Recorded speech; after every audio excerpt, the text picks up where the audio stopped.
নমস্কার বন্ধুরা, আমার রান্নাঘরে সবাইকে স্বাগত। ডাল দিয়ে তো কত রকমেরই না রেসিপি তৈরি করা যায়। আমরা তো বাড়িতে অনেক রকমের ডাল তৈরি করে থাকি, কিন্তু এই সুলতানি ডাল কি কোনো দিন বাড়িতে রান্না করা হয়েছে? না হয়ে থাকলে আজকে আমার রেসিপি দেখে রান্না করে নিতে পারো।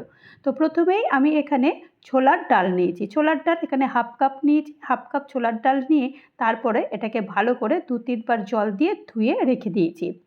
এরপর আমি এখানে হাফ কাপ মতো অড়হর ডাল নিয়েছি। অড়হর ডালটাও ভালো করে এরকম জল দিয়ে 2-3 বার ধোবো। 2-3 বার ধোয়ার পরে তারপরে এই ডালটাকেও এইভাবেই রেখে দেবো। অড়হর ডালটা ধুয়ে রেখে দিয়েছি। এরপরে আমি মুগ ডাল নিয়েছি। মুগ ডালটাও ভালো করে 2-3 বার ধুয়ে নেবো। তো ধুয়ে নেওয়ার পরে তারপরে মুগ ডালটাকেও এইভাবেই ভালো করে ধুয়ে টুয়ে নেওয়ার পরে তারপর এটাকে রেখে দেবো। তো আমি কিন্তু এখানে 3 রকমের ডাল নিয়েছি: মুগ ডাল, অড়হর ডাল আর ছোলার ডাল। এই 3টে ডাল এইভাবেই এখন 5 থেকে 10 মিনিটের জন্য এটাকে এখন রেখে দেব। এখন গ্যাসে আমি এখানে একটা প্রেসার কুকার বসিয়ে দিয়েছি। প্রেসার কুকারের মধ্যে ছোলার ডালটা দিয়ে দিয়েছি। ছোলার ডালটা দিয়ে দেওয়ার পর পরিমাণ মতো জল দিয়েছি। জল দিয়ে এখানে এই 1টা কি 2টো আমি এখানে সিটি দিয়ে নেব, কারণ ছোলার ডাল এমনি সেদ্ধ করতে গেলে অনেকটাই টাইম লাগবে। তাই এখানে ছোলার ডালটাকে আমি এখানে প্রেসার কুকারে 2টো সিটি দিয়ে নিয়েছি। তো সিটি হয়ে গেছে, এখন এটাকে সাইডে রেখে দিচ্ছি। আর এখন গ্যাসে আবার একটা কড়াই বসিয়ে দিয়েছি। কড়াই বসিয়ে দিয়ে বেশ খানিকটা জল আগে থেকেই গরম করতে দিয়ে দিয়েছিলাম।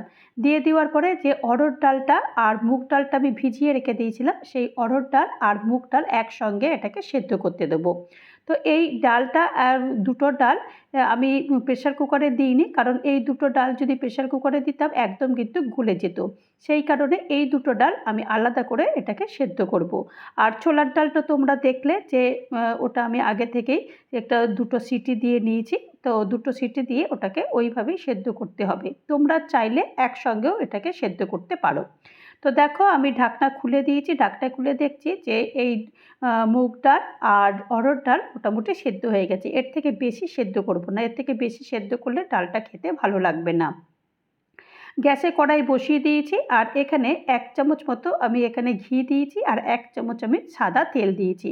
তোমরা চাইলে এই রান্নাটা পুরোটাই ঘি দিয়ে করতে পারো। ঘি দিয়ে করলেও কিন্তু ডালটা খেতে আরও সুন্দর হয়। এখানে হাফ চামচ মতো আমি এখানে জিরে ফোড়ন দিয়েছি আর 2টো শুকনো লঙ্কা ফোড়ন দিয়ে দিয়েছি।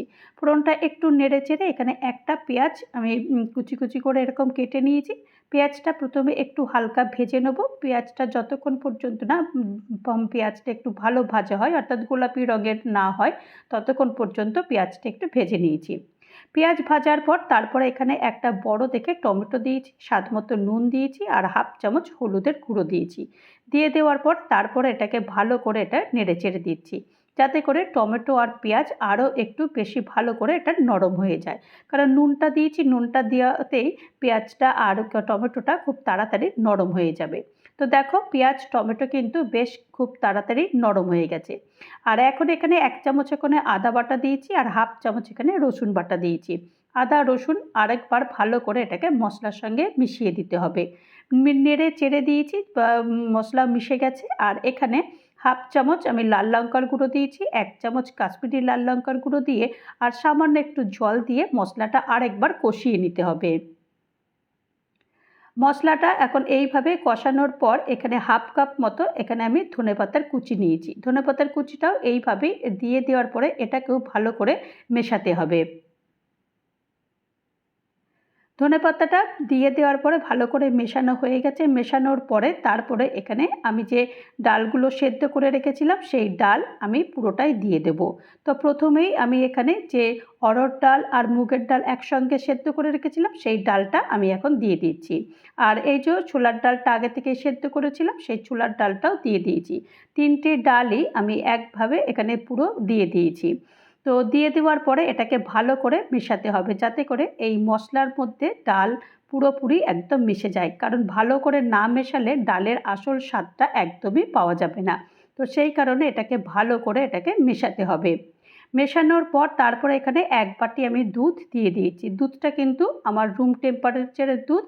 আর হাফ কাপ টক দই দিয়ে দিয়েছি। দিয়ে দেওয়ার পরে তারপরে এটাকে ভালো করে এটাকে নাড়তে হবে। নাড়তে নাড়তে যাতে একদম কালারটা একদম পুরো চেঞ্জ হয়ে যায়। দেখবে তোমরা কালারটা একদম দারুণ সুন্দর একটা কালার চলে আসবে। এই দই আর দুধ দিয়ে কালারটা দারুণ সুন্দর এসেছে। আর এখন এখানে হাফ কাপ মতো আমি ফ্রেশ ক্রিম দিয়ে দিয়েছি আর হাফ চামচ মতো গরম মশলার গুঁড়ো দিয়েছি। দিয়ে দেওয়ার পরে আরেকবার ভালো করে মশলাটা মানে ডালটা ভালো করে একদম নেড়ে চেড়ে দিচ্ছি।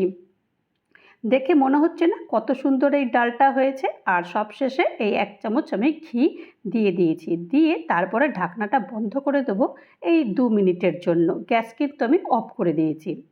তো চলো এটাকে সার্ভ করে দেখাই যে ডালটা কতটা সুন্দর হয়ে গেল। ওপর থেকে একটু ধনেপাতার কুচি ছড়িয়ে আমি এটাকে পরিবেশন করলাম। তো তৈরি হয়ে গেল আমার সুলতানি ডাল। এই সুলতানি ডাল যদি তোমাদের ভালো লাগে তাহলে অবশ্যই একটা লাইক করো, কমেন্ট করো, পারলে আমার চ্যানেলটা সাবস্ক্রাইব করে আমার পাশে থেকো। আর যারা নতুন বন্ধু হয়ে আমার চ্যানেলে ভিজিট করেছো তাদেরকে অজস্র ধন্যবাদ। আর যারা এখনও পর্যন্ত আমার চ্যানেলটা সাবস্ক্রাইব করোনি তাদেরকে অনুরোধ করব চ্যানেলটা সাবস্ক্রাইব করতে। ভালো থেকো, সুস্থ থেকো আর আমার চ্যানেলের সাথে থেকো। নমস্কার।